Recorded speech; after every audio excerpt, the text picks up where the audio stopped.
Joining us this week. This week, we're very lucky to have Afham Fareez with us. Afham, thank you for joining us. Thank you, Mr. Nordin. Thank you for inviting me and giving me this opportunity to talk.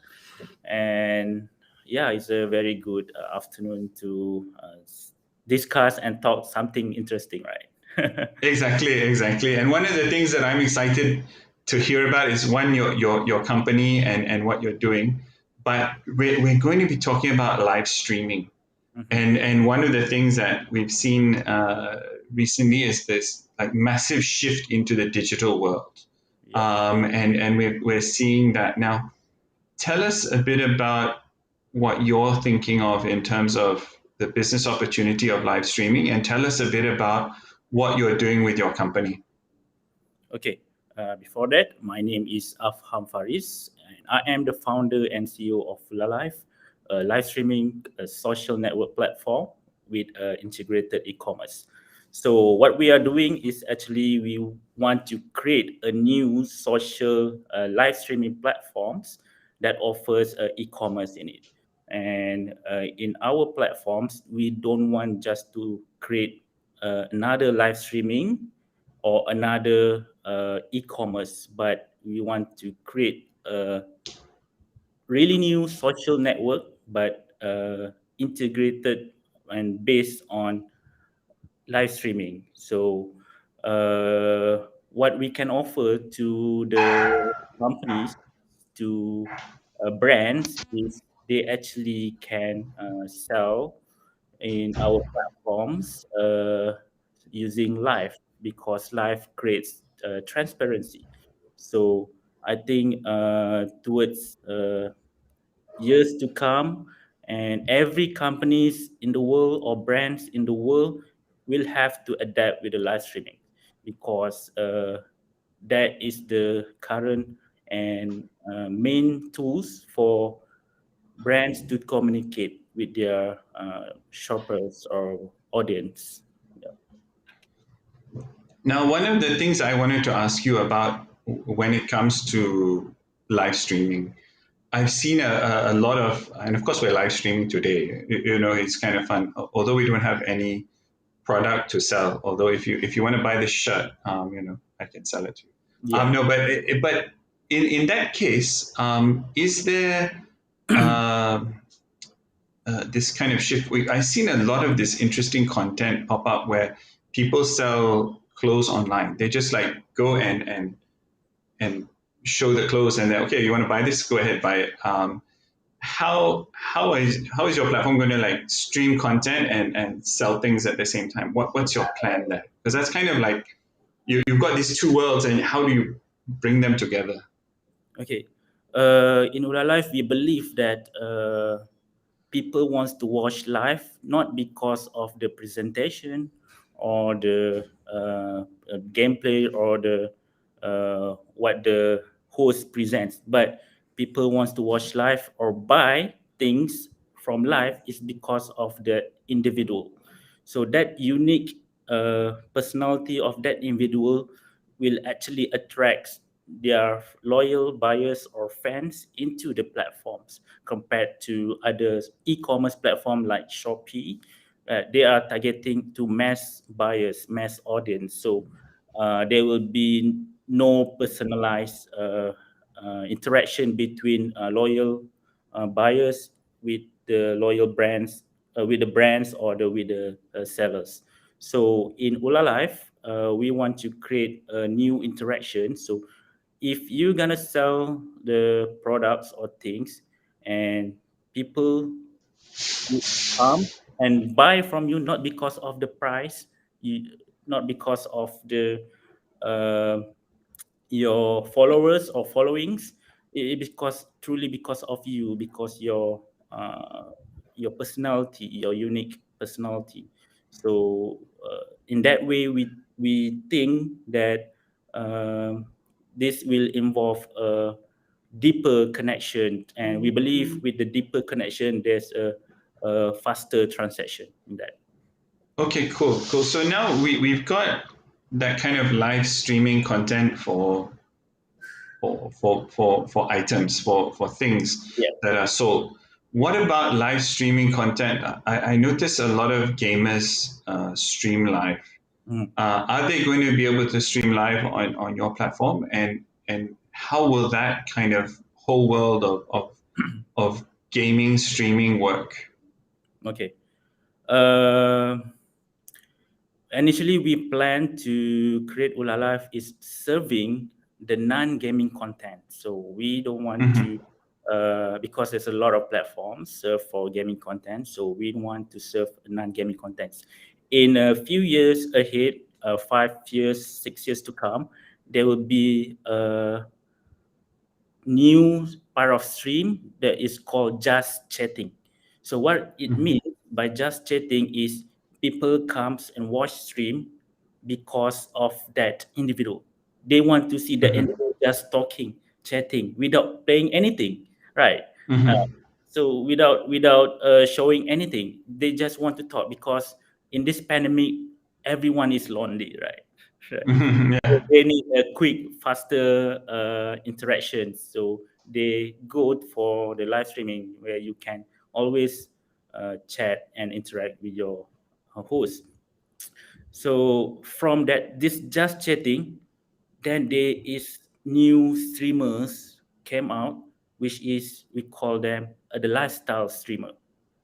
So the Mm-hmm. lifestyle streamer is opposite to gaming streamers. So Okay. this lifestyle streamer keeps rising and they talk broad variety of topics such as finance, travel, Mm-hmm. right? So cryptos, these mentors. Uh-huh. So everyone's nowadays are looking for those contents, right? Okay. Maybe for millennials, for younger kids, they want gaming content, but those adults, Mm-hmm. somebody has to serve them the non-gaming content. Non-gaming. Okay. Okay. Okay. No, because I'm just kind of like in my world, I'm trying to think where does it fit? In that sense, because it's Yeah. I of course happy to see we saw the recent announcement from China last night. Oh, Kids under the age of 18 aren't allowed to game more than 3 hours a week, and all the gaming company shares just went mhm. boom. Yeah. You know, you know. Yeah, because I think that kind of now when we talk about online streaming, online news, online discussions, Mhm, we see you develop a community, and once you have that community, you can start to quote unquote sell to that community. mhm. Is that kind of community content direction that you're going with Ula Life? Uh, it's partly yes, because since we are trying to build new social networks, right, that core on live streaming. So yes, community plays an important role for us. So we need to build a creators economy or creators community inside the platform first. We want to provide them an opportunity, a new platform for them just to advertise, just to stream their contents without having to worry who's going to watch. Like in YouTube you have to be competitive, but since it's a social network, so you be able to like, follow each other. You are able to invite your friends into the live as easy as just send invitation direct in the platform, and you can just accept it. So based on the community that we build, then I think if we have the greater community in the platform, then there is where the e-commerce plays part. So if you have the trusted community inside it, so when you want to sell something, you don't have to be worried if you are fake buyer or fake seller, because it is a social networks, right? So we verified you at first. So this prevent another joy buyer or joy bidder or fake seller, because it involves streaming. It involves your face. Mm-hmm. You cannot fake it. You cannot uh, yeah. So I think this increase the transparency and trust, so people will benefits from the e-commerce from in the platform. Nice, nice. Now we've been talking a lot about business straight away. I wanted to get to know you a bit better. Yeah. I you are a pilot. Now tell us, how does a pilot go from flying, landing big aeroplanes safely, all around the world, to this idea? What was your journey, to excuse the pun, as a pilot, to get you to Ulalive? Okay. I have been 8 years in aviation as a co-pilot in Malaysia Airlines. So during that time, I noticed that I developed interest in business. So I have 7 years in business, and during my time as a traveler or uh, aviator, so I have been traveled to a lot of places. So I have the opportunity to see the world in different view.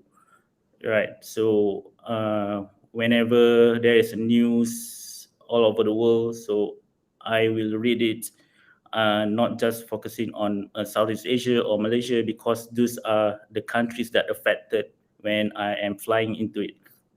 So with this different view, so it opens my mind to start a live streaming business. It happens since last year. It's actually when I got involved in esports. So uh, during that time, I have made quite a number of friends in esports community. So that is when I realized that they has this kind of problem. Those underrated streamers, uh, most of the streamers worldwide, only 5% of it actually makes money. So I want you to be able to help those underrated streamers and how to offer a better platform for them to connect. And as the pandemics impact our countries, we see a lot of my colleagues, like cabin crew, they are jobless. We have a housewife, or even pilots, jobless. So I want to help them to be able to uh, earn some money, right? Because um they don't have the business skills. So maybe they, like cabin crew, they are really great in cosmetics, in makeups. So why not you tell the whole country how your fans, how you do your, tell your stories and tell your contents about your what you're passionate about, especially makeup or travels. So with this platform, that is when I got the idea. I want to create this.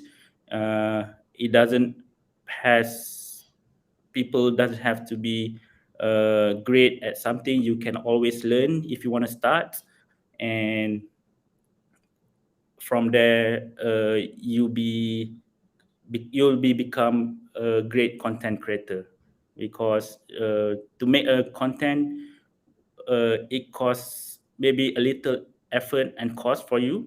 But in Ula Life, we want to reduce that frictions. We want you to able to make content without any cost. Or Mhm. Nice, nice. Now we've got a few comments and questions coming in already. First of all, Mariza, thank you again for joining us from Jakarta.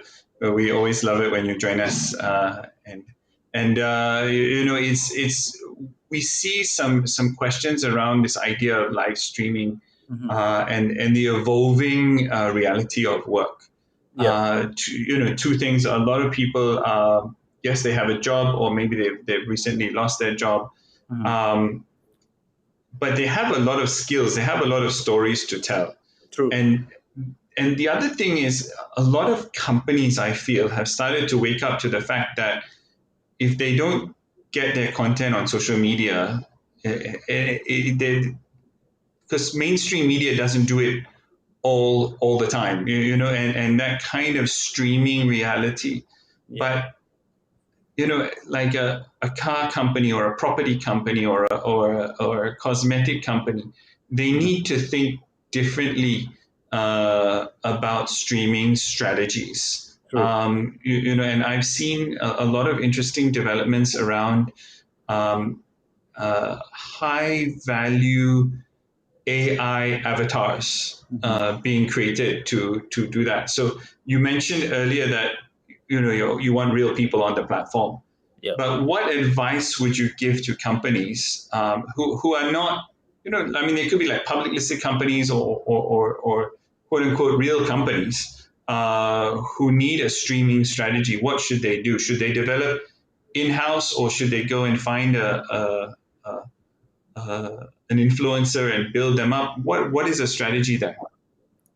Okay, I think for the companies, the strategy that they need to implement in their companies is actually you need to quickly adapt with the live streaming to advertise your products in the platform.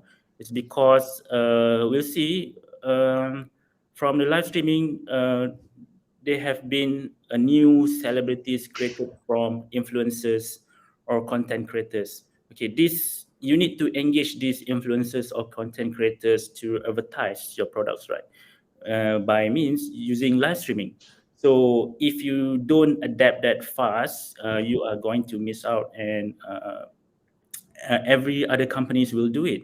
So in 5 to 7 years, I am expecting that these futures influencers or content creators who eventually will become celebrities will replace the conventional like endorsed artists or actors or singers to put as their face of the brands. So these upcoming influencers uh, through social media platforms, they will replace every traditional endorsed singers Okay. or athletes to Hmm. be the spokesperson of the brands. Yeah, so the Okay, nice. to do something. Okay, nice. So Rosanna from New South Asia has also asked us a question. There's a plenty of other live streaming platforms, IG, YouTube, and all these kind of things. Mhm. What are the challenges for you dealing with them, and Okay. what's the difference? How do we differentiate these two things? And I just want to say hi to Mona and Zulaika also for joining us today. Before you get to your answer, go over to you. All right. So if you want to differentiate it, you have to understand the technical part. So I'm going to talk a bit about technical. So like we are using now, it implements the technology RTSP, meaning the real-time streaming protocol. You got to talk to me one-to-one with a very low latency delay, less than 2 seconds, maybe. But if you Mhm, do Facebook Live, one to many, they are using RTMP, real-time messaging protocol, which have 15-second delays maximum, right? mhm. So in Ulalive,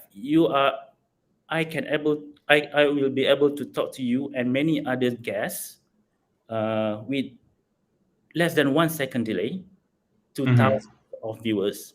And the best Okay. part is what makes us differentiate is because we are a social network. Means you don't need my email, you don't need my invitation. I can just send you or follow you. Then let's live, right? Mhm. And in the live stream, you can just straight maybe Nordin, you want to sell your shirts right now, right? Yeah. You can just buy it from here right now, right? Okay, So great. if every guest, like every celebrities in one live, and we can just immediately sell the products, it will be fun, right? Everyone is Yeah. getting the products. Yeah. So Yeah. what makes us really different is because we are the combination of both e-commerce and the live streaming. So if you think of Shopee, it's an e-commerce, they cannot be a social network, right? If you think Mhm. Facebook is a social network, they cannot be an e-commerce. So because Mhm. they have their pillars, they cannot change.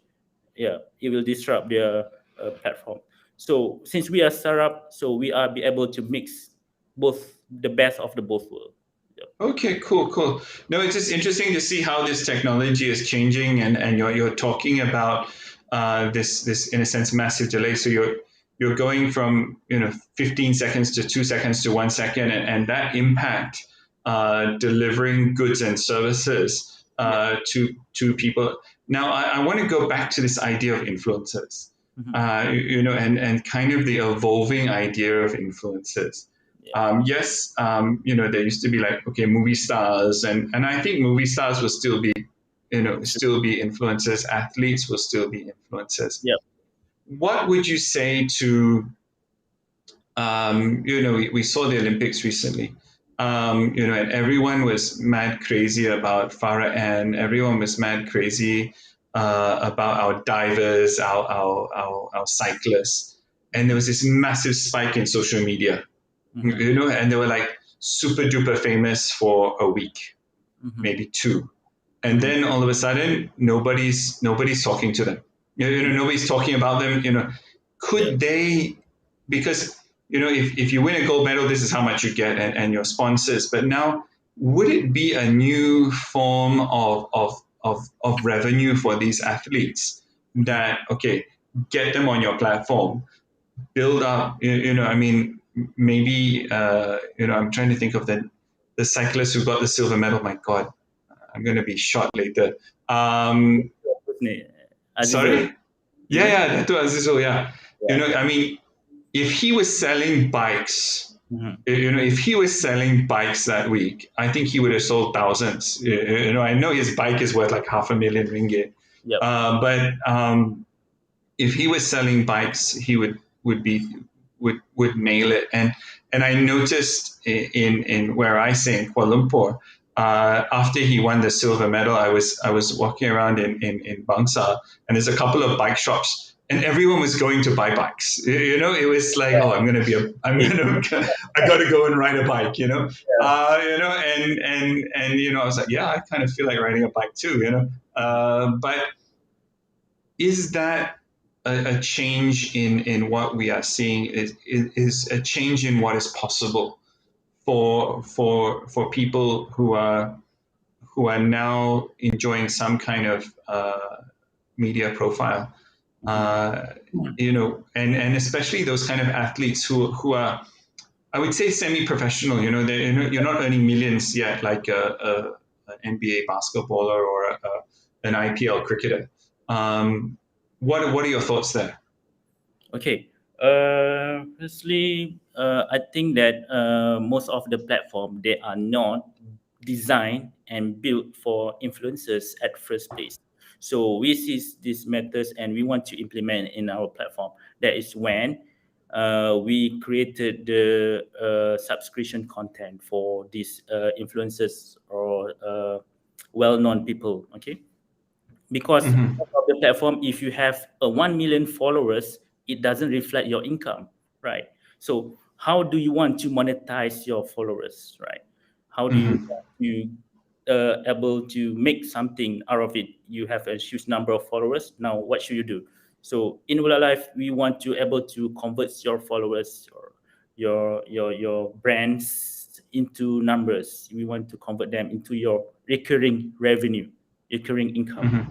So if you are the cyclist, the Azizul, right, if you come to our platform, you have a huge number of followers, and you can just talk about bicycle, right? So everyone is subscribed to your contents, and with a little amount of money, so now you have the recurring revenue, recurring income for your, yeah, you did that you don't have to worry every single month, right? So in that account, if you want to sell your bike, people will buy your bike. It's because of you. You are the cyclist or you are Farah Ann.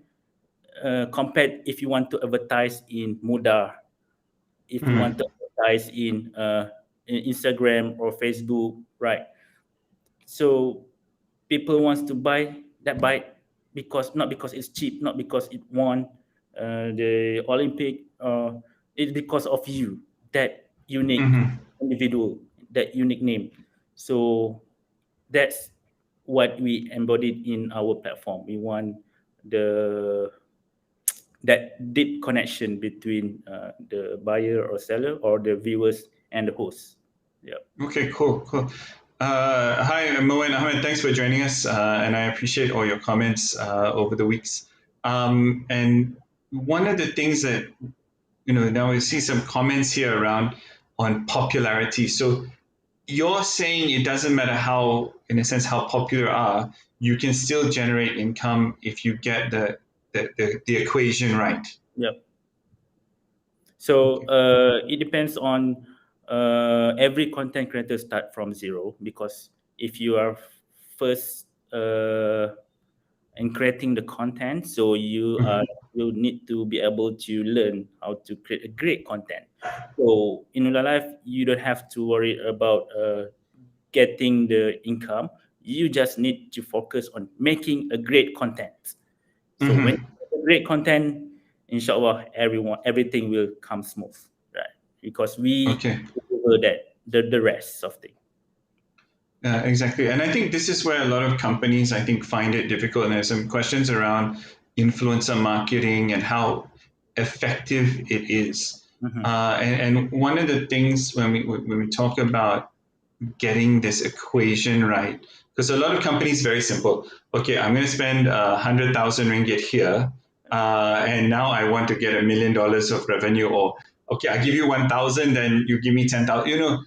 Like Yeah, it's still very equation. It's very okay. I spend this, I want that in return. yeah. What is the evolving reality of influencer marketing, Mm-hmm. and is it more long term than because everyone was like, oh, my video went viral, and great success. You feel happy. Oh, look, thousands of people looked at my show, Mm-hmm. or thousands of people looked at my tweet. Mm-hmm. But what is the evolving reality of influencer marketing?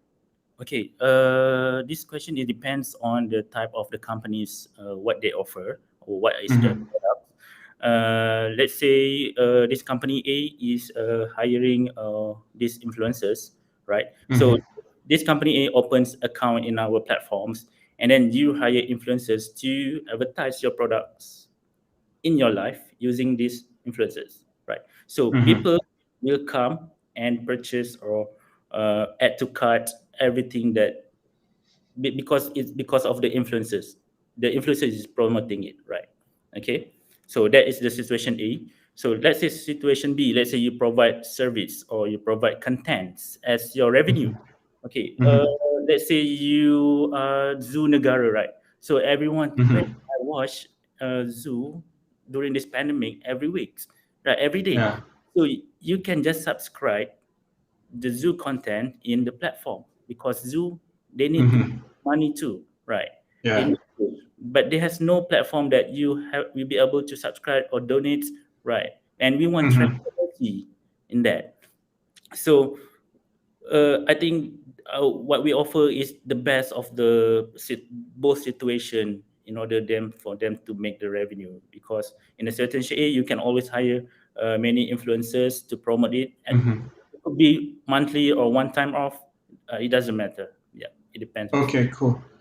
Now, I want you to talk now to the idea of an influencer.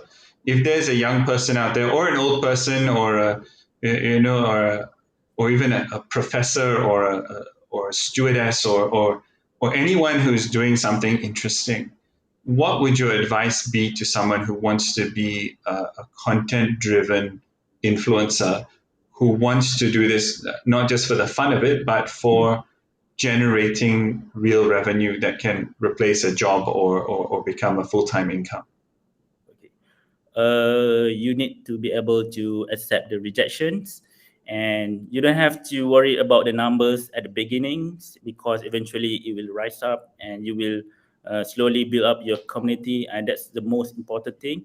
And the last part is you need to focus on making a good content for your audience, because they crave for the good contents. They want contents that really deliver the message instead of just contents that uh, offers nothing. So you need to only focus on creating the content and put your content out there on the platform, and eventually you will build your community, and later on you will start monetize. Yeah. Okay, nice. Afam, before we close, I was just thinking you should create a Ulala Academy for influencer training. Yeah. It's just an idea. Maybe I'll send you a proposal. But the idea I think is I think this idea of evolving people's earning capacity is very interesting. Yeah. And I think what's kind of also interesting for me is, okay, you've got your full time job. You've got your work. Yep. Maybe after work, okay, at 6 o'clock every day, I'm going to do my influencer content, and it doesn't impact your day to day work. Yep. Are you seeing that as a trend where this is your what do you call it? Your second income. Mhm. That possibility of creating a second income stream. Um, right now, for most of the people, if they have the full-time job or they don't have the full-time job, they do the gig economy gig job, right? So like you are an grab food drivers, or you are doing at Fiverr, right? Mm-hmm. So this gig economy has been there. So the next one they will getting broad is content economy, okay, the creators economy. Mm-hmm. So Okay. most of the kids aspire to be a content because they want to be able to sit at home while earning money, right? It's everyone dreams, right? Yeah. So yeah, so many content creators will be getting there. Yeah. Okay, cool, cool. No, it's really interesting, an interesting thing, and I think maybe we've got to get you back on the show. And I know one of the things that we're interested in is understanding influences. Because influences influence people, Yeah. but how do you influence the influencer? In terms of getting them excited about a particular story or getting them excited about a particular trend is actually a very key dynamic, which I think a lot of companies are struggling with at the moment. So hopefully we can see you again on a working lunch with Nordin, and what we're doing with the Malaysia Global Business Forum. So for all of you who have joined us today, thank you very much for your comments, very very much for your questions. And Afam, over to you for the final word. Okay, if you anyone out there who wants to start a business or content, uh, please start it now, because now is the best time to start anything. Really, it has the biggest opportunity during this pandemic, so you must start now. That's it. Brilliant, brilliant. You're a natural. I don't know how you ended up as an airline pilot. Yes. Yeah. So, but I glad to see what you're doing with Ulalive, and we're excited to see the growth of the company. So, Afam, thank you for joining us, and thank you for everyone else for joining us. And we'll see you again next week on a working lunch with Nordin. Thank you, Nordin, for inviting. Thank you, everyone.